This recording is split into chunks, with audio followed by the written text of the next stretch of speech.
Dostoevsky का शोराए आफाक novel crime and punishment एक तनहा कातिल के बारे में था। अलबत्ता मुफक्किर पाकिस्तान का मानना है कि मखसूस हालात में एक इनफरादी फेल की मुआफी मुमकिन है, लेकिन खुदा मुआशरती जुराइम को कभी मुआफ नहीं करेगा। बात समझ में भी आती है क्योंकि इसके असरात ज्यादा तबाहकुन होते हैं और फिर बहुत सी तबाहियों के जिम्मेदार तो ऊपर बैठे चंद अफराद होते हैं, लेकिन इनका खमियाजा सिर्फ आम आदमी को भुगतना पड़ता है जो जुर्म में शरीक तक नहीं होता। वक्त गुजरने के साथ ये समझ में आया कि मुआशरे की सतह पर होने वाले जुराइम की सजा महज जिम्मेदारों को नहीं मिलती। इससे ज्यादा अहम यह है कि अगर अवाम हुक्मरानों की गलतियों के खिलाफ जद्दोजहद ना करें तो वो भी शरीके जुर्म तस्वुर होते हैं। लिहाजा मौत के बाद क्या होना है इसका फैसला तो वक्त करेगा, लेकिन ये हमारी भी जिम्मेदारी है कि अवाम के दुश्मनों को सबसे ऊंचे दरख्तों से लटकाएं।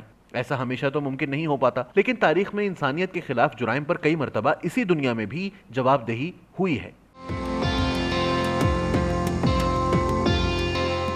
अफगानिस्तान पर सोवियत हमला सिर्फ ब्रेजनेव और इसके चंद साथियों का फैसला था, जिन्होंने रूसी फौज और इंटेलिजेंस के खबरदार करने के बावजूद इन्हें नजरअंदाज किया। मरा तो वो एक तिबाई मौत, लेकिन इसके इकदामात का नतीजा एक सल्तनत के जवाल की सूरत में निकला। और अगर आप इसकी जिम्मेदारी रूस के तर्ज हुकूमत पर डालें, जहां आजादी इजहार को किसी कीमत पर बर्दाश्त नहीं किया जाता था, तो दुनिया की सबसे बड़ी जमहूरियत ने भी बिल्कुल वही गलती दोहराई। 9/11 के बाद अफगानिस्तान पर अमरीकी चढ़ाई को बेशक मुल्क के अंदर और बाहर वसी पजीराई हासिल रही हो, लेकिन इस वक्त भी ऐसी आवाजें थीं जो एहतियात का मशवरा दे रही थी। इसके बावजूद दुनिया की वाहिद सुपर पावर को इस प्रोजेक्ट को बंद करने में 2 दहाइयां लग गईं, जिसके बारे में पहले ही दिन वाज़ेह था कि इसका कोई फायदा नहीं और जिसने सिर्फ चंद बड़े सरमायादारों के मफादात ही का तहफ्फुज किया है। और चूंकि इस अजीमुशान हादसे के मामारों को मुजरिम तो दरकिनार मुलजिम भी नहीं ठहराया गया, वो तबाही फैलाना जारी रखेंगे। यूक्रेन बहरान के नतीजे में अब यूरोप की बारी भी आ गई है कि वो बड़े भाई के दामन से लटककर जो दहाइयों से अमन और खुशहाली से महसूस हो रहा है, इसका हिसाब दे कि जब अमेरिका दुनिया भर में गरीबों के बच्चे मार रहा था, यूरोप इसका आलमी गुमाश्ता बना हुआ था।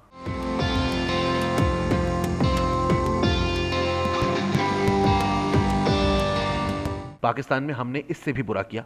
इस 4 के टोले को आला तरीन ओहदों से नवाजा गया, जिसने कारगिल की आग में मुल्क को झोंक डाला था, वो भी अहम तरीन स्टेक होल्डर से किसी किस्म की मुशावरत के बगैर, जो बाद अज़ां खुद ब खुद इस तनाज़े में घसीटे भी गए। रोज़े क़यामत या तारीख में इनको जो भी सजाएं मिलें, इससे ना तो इन जानों का अजाला होगा जो इसकी भेंट चढ़ी, और ना ही उस नुकसान की तलाफी होगी जो कश्मीर कॉज को इनकी इस हरकत से पहुंचा। और इस महाज पर भारत भी हमेशा हालत जंग में रहेगा। कश्मीर में बहने वाला लहू बहकर हिंदुस्तान के मैदानों को सैराब करता रहेगा, क्योंकि इसकी वजह दिल्ली की गैर इंसानी पॉलिसियां हैं। यहां भी बेवकूफ़ी या खुदगर्जी में किए गए फैसलों की सजा यही होनी चाहिए। पाकिस्तान में रवां बरस के आगाज में होने वाली हुकूमत की तब्दीली के सही और गलत से मुतालिक बहुत बहस हो चुकी है, लेकिन इसके फौरन बाद जो कुछ हुआ, यह हमारे सियासी पंडितों के लिए भी हैरत अंगेज था।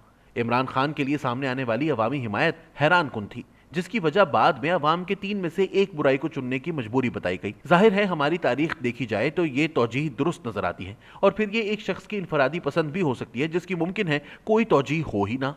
कैसे वो लोग जो उमूमी तौर पर इमरान खान के 4 साल दौर इक़्तिदार में इनकी मुखालिफत करते रहे, यकायक इनकी हिमायत में आपे से बाहर हो गए, ये समझने से अब भी बहुत से तज्जियाकार कासिर हैं। इनकी ये तशखीस मंतकी नजर आती है कि इन बागियों को इमरान खान के एस्टेब्लिशमेंट और अमरीकी इस्तेमार मुखालिफ बयानिए ने लुभा लिया, और खुदारा बागियों से मुराद यहाँ इनकलाबी ना ली जाए। ऐसी सूरत में इस्लामाबाद में इक़्तिदार में आने वाली नई इंतजामिया को जितने बड़े चैलेंजेस का सामना था, इन्हें तो चाहिए था कि ये अवामी मूड को भांपते हुए इसी सिमत में चलती, लेकिन शरीफ हुकूमत को ना जाने किसने ये मशवरा दिया कि ऐसे हालात में इमरान खान से ज्यादा फौज और अमेरिका का वफादार नजर आना इसकी सेहत के लिए बेहतर है। दूसरी तरफ इमरान खान खुद को दूसरे 2 एज यानी अल्लाह और अवाम का नुमाइंदा बनाकर पेश कर रहा था। अंधे को भी नजर आ रहा था कि दुनियावी ताकतों के मुतालबात पूरे करते हुए अवाम के साथ हमदर्दी दिखाना ना सिर्फ जरूरी था बल्कि ये मुमकिन भी था। बल्कि शहबाज शरीफ को तो वो एक तकरीर याद करनी चाहिए थी जिसने एक दिन में इनके भाई को एक अवामी लीडर बना दिया था। 17 अप्रैल 1993 को नवाज शरीफ ने अपनी तकरीर में कहा था कि मैं डिक्टेशन नहीं लूंगा। इस तकरीर ने इनको शायद वक्ती मुश्किलात से 2-4 किया हो, लेकिन माजी का जायजा लिया जाए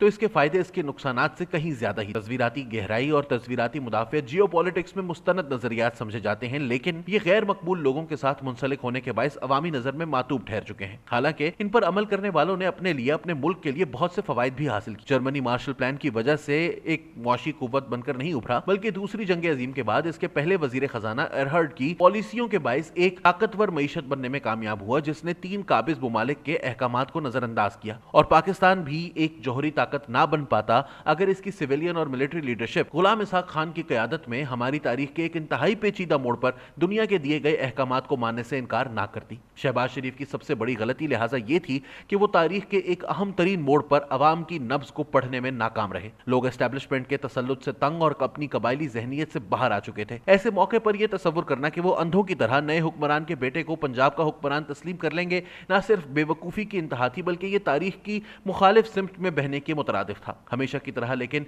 इन बुरे वक्तों में एक अच्छी खबर भी है। तमाम लीडरान अवाम के ख्यालात में मौजूद तलातुम से होशियार रहें। ये एक अवामी सैलाब है और अगर इससे समझदारी से जूझा ना गया तो ये सब कुछ बहा ले जाएगा और अवाम को इनके हकीकी मनसब पर जा बिठाएगा। और चूंकि एक और ताकत की तरह जिसकी खुशनुदी हासिल करने की कोशिशों में आप मगन हैं, आप खुद भी ताकत के जोम में मुब्तला हैं, आप इस तनबीह को समझने से कासिर हैं। आपकी इत्तला के लिए अर्ज है कि अगला अवामी रेला भी आया ही चाहता है।